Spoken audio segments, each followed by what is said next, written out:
असहयोग आंदोलन भारत के स्वतंत्रता संग्राम का एक महत्वपूर्ण अध्याय था, जिसे महात्मा गांधी के नेतृत्व में चलाया गया। 1919 में ब्रिटिश सरकार ने रोलेट एक्ट पारित किया, जिसके अंतर्गत किसी भी व्यक्ति को बिना मुकदमे के गिरफ्तार किया जा सकता था। इस कानून का देश भर में विरोध हुआ और इसने गांधी जी को अहिंसात्मक असहयोग आंदोलन का मार्ग अपनाने के लिए प्रेरित किया। कारण जालियांवाला बाग हत्याकांड। 13 अप्रैल 1919 को अमृतसर के जालियांवाला बाग में जनरल डायर ने निहत्थे भारतीयों पर गोली चलाने का आदेश दिया, जिससे सैकड़ों लोग मारे गए। इस हत्याकांड ने भारतीयों में ब्रिटिश सरकार के प्रति गहरा आक्रोश उत्पन्न किया। Roulette act. 1919 में ब्रिटिश सरकार ने रोलेट एक्ट पारित किया, जिसके तहत किसी भी भारतीय को बिना मुकदमे के गिरफ्तार किया जा सकता था। इस कानून ने भारतीयों में डर और असंतोष फैलाया और गांधी जी ने इसके विरोध में सत्याग्रह का आह्वान किया। खिलाफत आंदोलन। 1920 के दशक की शुरुआत में भारतीय मुस्लिम समुदाय तुर्की के खलीफा के समर्थन में खिलाफत आंदोलन चला रहा था। गांधी जी ने महसूस किया कि हिंदू मुस्लिम एकता को बढ़ावा देने के लिए इस आंदोलन को असहयोग आंदोलन के साथ जोड़ा जा सकता है। प्रथम विश्व युद्ध के बाद की आर्थिक स्थिति। प्रथम विश्व युद्ध के बाद भारत में महंगाई, बेरोजगारी और आर्थिक संकट की स्थिति उत्पन्न हो गई थी। ब्रिटिश सरकार की नीतियों ने इस संकट को और भी गहरा बना दिया, जिससे जनता में असंतोष और बढ़ गया। गांधी जी की विचारधारा। महात्मा गांधी ने अहिंसा और सत्याग्रह को अपने आंदोलन का आधार बनाया। उनका मानना था कि अगर भारतीय लोग ब्रिटिश सरकार का असहयोग करेंगे और उनके द्वारा थोपे गए कानूनों का पालन नहीं करेंगे, तो यह सरकार को कमजोर कर सकता है और भारत की स्वतंत्रता के लिए मार्ग प्रशस्त कर सकता है। आंदोलन का उद्देश्य। असहयोग आंदोलन का मुख्य उद्देश्य ब्रिटिश सरकार के खिलाफ शांतिपूर्ण विरोध करना था। गांधी जी ने लोगों से अपील की कि वे ब्रिटिश सरकार के पदों, स्कूलों, अदालतों और अन्य संस्थानों का बहिष्कार करें। साथ ही उन्होंने भारतीयों से स्वदेशी वस्त्रों का उपयोग करने और विदेशी वस्त्रों का बहिष्कार करने का आग्रह किया। असहयोग आंदोलन का प्रारंभिक चरण और मुख्य घटनाएं। आंदोलन की शुरुआत। 1 अगस्त 1920 को असहयोग आंदोलन की औपचारिक शुरुआत हुई। महात्मा गांधी और कांग्रेस ने इस आंदोलन का आह्वान किया, जिसमें सभी भारतीयों से ब्रिटिश सरकार के खिलाफ असहयोग करने का आग्रह किया गया। इसका मतलब था कि भारतीय लोग ब्रिटिश संस्थानों का बहिष्कार करेंगे, सरकारी नौकरियों से इस्तीफा देंगे और ब्रिटिश वस्त्रों का उपयोग बंद करेंगे। मुख्य घटनाएं। राष्ट्रीय शिक्षा संस्थानों की स्थापना। ब्रिटिश शासन के अधीन चलने वाले स्कूलों और कॉलेजों का बहिष्कार करने के लिए गांधी जी ने भारतीयों से अपील की कि वे अपने बच्चों को इन संस्थानों से निकाल लें और स्वदेशी शिक्षा संस्थानों में दाखिला दिलाएं। इस दौरान कई राष्ट्रीय विद्यालय और विश्वविद्यालय स्थापित किए गए, जैसे जामिया मिलिया इस्लामिया, काशी विद्यापीठ और गुजरात विद्यापीठ। वकीलों और सरकारी अधिकारियों का इस्तीफा। देश के प्रमुख वकीलों और सरकारी अधिकारियों ने अपनी नौकरियों से इस्तीफा दे दिया। मोतीलाल नेहरू, CR दास और राजेंद्र प्रसाद जैसे वरिष्ठ नेताओं ने वकालत छोड़ दी। इस कदम से ब्रिटिश न्याय व्यवस्था पर भारी प्रभाव पड़ा और जनता में आंदोलन के प्रति विश्वास बढ़ा। स्वदेशी वस्त्रों का उपयोग। गांधी जी ने भारतीयों से विदेशी वस्त्रों का बहिष्कार करने और खादी जैसे स्वदेशी वस्त्रों का उपयोग करने का आह्वान किया। उन्होंने लोगों को चरखा चलाने और खादी पहनने के लिए प्रेरित किया। इस दौरान बड़ी मात्रा में विदेशी वस्त्रों की होली जलाई गई और स्वदेशी वस्त्रों का प्रचार प्रसार हुआ।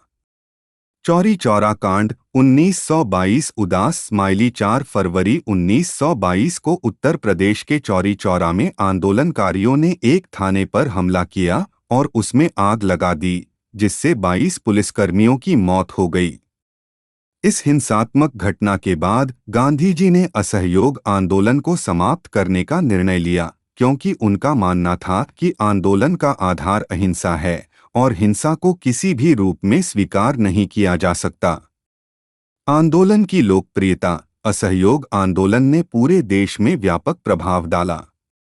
सभी वर्गों के लोग, चाहे वह किसान हो, मजदूर हो, छात्र हो या व्यापारी, इस आंदोलन में बढ़-चढ़कर हिस्सा लिया। आंदोलन ने भारतीय जनता को एकजुट किया और ब्रिटिश शासन के खिलाफ एक सशक्त विरोध खड़ा किया। असहयोग आंदोलन का प्रभाव और परिणाम। आंदोलन का प्रभाव। हिंदू मुस्लिम एकता। असहयोग आंदोलन ने हिंदू मुस्लिम एकता को मजबूत करने में महत्वपूर्ण भूमिका निभाई।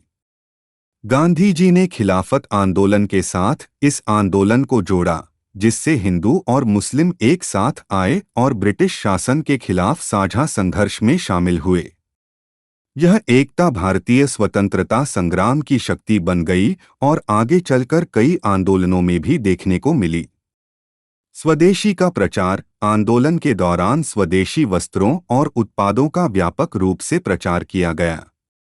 विदेशी वस्त्रों का बहिष्कार किया गया और खादी को राष्ट्रीय पहचान मिली।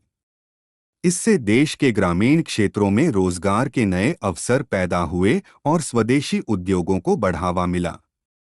ब्रिटिश सरकार का संकट। असहयोग आंदोलन ने ब्रिटिश सरकार को गंभीर संकट में डाल दिया। सरकारी संस्थानों और नौकरियों से बड़े पैमाने पर इस्तीफे हुए, जिससे प्रशासनिक कार्यों में अव्यवस्था फैल गई। आंदोलन ने ब्रिटिश शासन की नींव को हिला दिया और यह स्पष्ट कर दिया कि भारतीय जनता अब उनके शासन को स्वीकार करने के लिए तैयार नहीं है। महिलाओं की भागीदारी। इस आंदोलन ने महिलाओं को भी सक्रिय रूप से राजनीति में भाग लेने का मौका दिया। कई महिलाओं ने इस आंदोलन में हिस्सा लिया, विदेशी वस्त्रों का बहिष्कार किया और सभाओं में हिस्सा लेकर अपनी आवाज बुलंद की। यह महिलाओं के सशक्तिकरण की दिशा में एक महत्वपूर्ण कदम था। ग्रामीण क्षेत्रों में जागरूकता। असहयोग आंदोलन के प्रभाव से ग्रामीण क्षेत्रों में भी राजनीतिक जागरूकता बढ़ी। किसान और मजदूर भी इस आंदोलन में शामिल हुए और ब्रिटिश सरकार के खिलाफ आवाज उठाई। इससे यह स्पष्ट हो गया कि स्वतंत्रता की लड़ाई केवल शहरों तक सीमित नहीं है, बल्कि गांवों में भी इसका व्यापक प्रभाव है। आंदोलन का परिणाम। चौरी चौरा घटना और आंदोलन का अंत। चौरी चौरा की घटना के बाद गांधी जी ने आंदोलन को समाप्त करने का निर्णय लिया। उन्होंने कहा कि आंदोलन का आधार अहिंसा है और किसी भी प्रकार की हिंसा अस्वीकार्य है। इस निर्णय ने कई नेताओं और जनता को निराश किया, लेकिन गांधी जी के इस कदम ने उनके अहिंसक सिद्धांतों की मजबूती को भी दर्शाया। ब्रिटिश दमनकारी नीतियां। असहयोग आंदोलन के दौरान ब्रिटिश सरकार ने दमनकारी नीतियां अपनाई। हजारों आंदोलनकारियों को गिरफ्तार किया गया, जिनमें महात्मा गांधी, मौलाना शौकत अली और अन्य प्रमुख नेता भी शामिल थे। गांधी जी को मार्च 1922 में गिरफ्तार किया गया और उन्हें 6 साल की सजा सुनाई गई, हालांकि वे 1924 में रिहा हो गए। कांग्रेस का पुनर्गठन। असहयोग आंदोलन के बाद भारतीय राष्ट्रीय कांग्रेस का पुनर्गठन हुआ।